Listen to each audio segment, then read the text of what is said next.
வணக்கம். என்னோட அடுத்த யுத்தம் போரும் சந்தேகமோட எபிசோட். இது வந்து நான் இன்னைக்கு காலைல, அதாவது ஃப்ரைடே மார்னிங் ரெக்கார்ட் பண்ணுறேன். இது தேர்ஸ்டே மார்க்கெட் பற்றி. என்ன நேற்று கொஞ்சம் ரிசர்ச் எல்லாம் பண்ணியிருந்தேன், கொஞ்சம் பிஸியாக இருக்கேன்.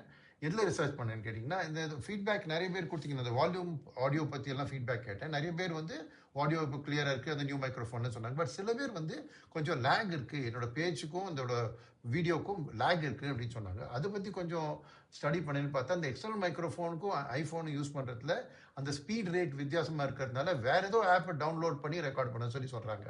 பட் இந்த மீன் டைம் தற்செயலாக இந்த ரிசர்ச் பண்ணிச்சு நான் என்ன கண்டுபிடிச்சேன்னா, லேட்டஸ்ட் iOS நான் அப்லோட் பண்ணியிருக்கேன், 26 வெர்ஷன். அதில் வந்து ஏர்பாட்ஸே வந்து மைக்ரோஃபோனை யூஸ் பண்ணலான்னு ஒரு ஃபீச்சர் பண்ணுறேன். ஸோ அதை இன்னைக்கு ட்ரை பண்ணுறேன். So ஏர்பாட்ஸை microphone. ஸோ இதனால் இன்றைக்கும் உங்கள்கிட்ட ஃபீட்பேக் கேட்க போகிறேன். ஸோ இப்போ மார்க்கெட் பற்றி பார்த்தீங்கன்னா, மார்க்கெட் வந்து ஒரு மாதிரி ஒரு கன்சாலிடேட்டிங் லெவலில் போய் மாட்டின்னு இருக்கு. இப்போ என்ன அதுனா, ஜியோபொலிட்டிக்கலி பார்த்தீங்கன்னா இன்னைக்கு ஆயில் வந்து தினத்தோட ஒரு 104லேருந்து 110 அந்த ரேஞ்சிலேயே ஓடிட்டு இருக்கு, ரைட்? இதனால டாலர் இண்டெக்ஸும் உங்களுக்கு 9900 லெவலில் இருக்கு. அண்ட் உங்களுக்கு யூஎஸ் இன்ட்ரெஸ்ட் ரேட்ஸும் இந்த இன்ஃப்ளேஷன் ஏறினதுனால, ஆயில் விலைனால ஒரு 4.6% லெவலில் ஹை இன்ட்ரெஸ்ட் ரேட்டில் இருக்குது. அதாவது இன்னொன்றும் ரேட் கட்டெலாம் இப்போ எதிர்பார்க்குற மாதிரி இல்லை. ஸோ அதுக்கு தகுந்தாப்புல இந்தியன் கரன்சியும் உங்களுக்கு 7.1 கிட்ட ஓடிடும். ஸோ இந்த ஒரு சூழ்நிலையில் எஃப்ஐஎஸ் வந்து வித்தினே தான் இருப்பாங்க. ஏன்னா அவங்களுக்கு இந்த $100 ஆயிலே இந்தியாவுக்கு ரொம்ப பாதிக்கப்படும். அதனால அவங்க விற்பாங்க. கொஞ்ச நாளைக்கு அதிகம் விற்பாங்க, ஏன்னா மோசமாக இருக்கிற நிலைமைனா, இல்லை கொஞ்சம் கம்மியாக விற்பாங்க. பட் பை அண்ட் லார்ஜ் அவங்க வித்துன்னு இருக்காங்க. நேத்தி கூட ஒரு 1700 கோடி விற்றுருக்காங்க, ரைட்? அதே சமயத்தில் டிஐஎஸ் வந்து பயஸாக இருக்காங்க. ஏன்னா கேஷ் ரீட்டைல் இன்வெஸ்டர்ஸ் வந்துருக்கு. அண்ட் அதை வச்சு அவங்க எஃப்ஐஎஸ் இன்னைக்கெல்லாம் அதிகமாக விற்கிறவங்க கொஞ்சம் மலிவாக கிடைக்கிறது ஸ்டாக்குன்னு. அது சில பேர் சொல்கிறாங்க, இல்லை கவர்மெண்ட் ஏதாவது டைரக்ஷன் இருக்கா டிஐஎஸ்க்கு வாங்குறதுக்கு? ஏன்னா எஃப்ஐஎஸ் விற்கிற அன்னைக்கு இவங்க ஏற்றிடுறாங்க. ஒன்றும் இல்லை, இவங்க அந்த நல்ல நல்ல ஸ்டாக்லாம் ஒரு கரெக்ஷனில் கிடைக்கிறதுனால வாங்குறாங்க. வேறு எதுவும் விஷயம் இல்லை எனக்கு தெரிஞ்சு.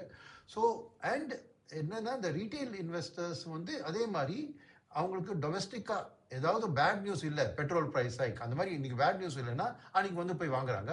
இன்னைக்கு அந்த மாதிரி ஏதாவது நியூஸ் இடங்களமாக நியூஸ் வந்தால் அன்னைக்கு விற்கிறாங்க. ஸோ மார்க்கெட் வந்து கிட்டத்தட்ட அந்த ஒரு ஹோல்டிங் பேட்டர்னில் தான் இருக்குது. நேற்றுக்கு பார்த்தீங்கன்னா கிளியராக லார்ஜ் கேப்பும் மிட் கேப்பும் ஃப்ளாட்டாக வந்தது.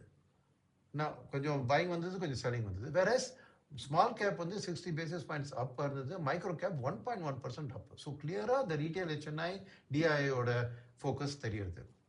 எந்த செக்டர்ஸ் நல்லா பண்ணுதுன்னா, எப்பவுமே ரீட்டைல் HNI வாங்கினா டொமஸ்டிக் ஓரியன்டாக அந்த சைக்ளிக்கல்ஸ் தான் நல்லா செய்யும், which is auto sector, reality sector, consumer durable, defence, இதெல்லாம் நல்லா பண்ணும். ஸோ அதுதான் நேற்றுக்கு தெரிஞ்சுது. அண்ட் மோசமாக பண்ணுறது தான் எஃப்ஐஎஸ் எல்லாம் விற்கிறதுனால பேங்கிங் செக்டர் எப்பவுமே ப்ரெஷரில் இருக்கும். அண்ட் ஐடி வந்து ஒரு விசித்திர கதை. ஏன்னா ஐடியில் என்னென்னா, இந்த கரன்சியை ட்ராக் பண்ணுறாங்க. வெறும் ஸ்பாட் மட்டும் நேற்று பேசின மாதிரி ஸ்பாட் ப்ளஸ் 1 இயர் ஃபார்வர்டில் என்ன மூவ்னு. ஸோ 4 நாளாக பார்த்தீங்கன்னா நல்ல ரிட்டர்ன்ஸ் கொடுத்தது ஐடி இண்டெக்ஸு. நேற்றுக்கே ப்ராஃபிட் புக்கிங் நடந்தது.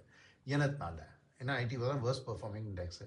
ஸோ இந்த ஐடி ஃபார்மா மாதிரி செக்டர்லாம் இந்த ருப்பியை பேஸ் பண்ணினா எஃப்ஐஎஸும் சரி, சில டிஐஎஸும் அதோட கால் எடுப்பாங்க.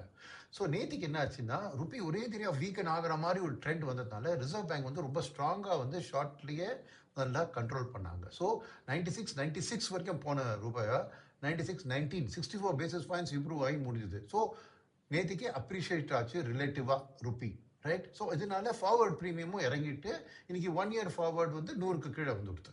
ஸோ இந்த சூழ்நிலையில் இன்னைக்கு நேச்சுரலாக ஐடியில் ஒரு ப்ராஃபிட் புக்கிங் ஆரம்பிச்சு. ஸோ இந்த மாதிரி ஐடி வந்து இந்த கரன்சியை ட்ராக் பண்ணி ஒரு மாதிரி மேலே கீழே வரும். ஐடிக்கு அந்த ஏஐ ஹேங் ஓவர் இருக்கவே இருக்குது. அதனால கொஞ்சமாவது இந்த மாதிரி ஒரு நல்ல வந்தால் உடனே அதை வந்து விற்கிறாங்க.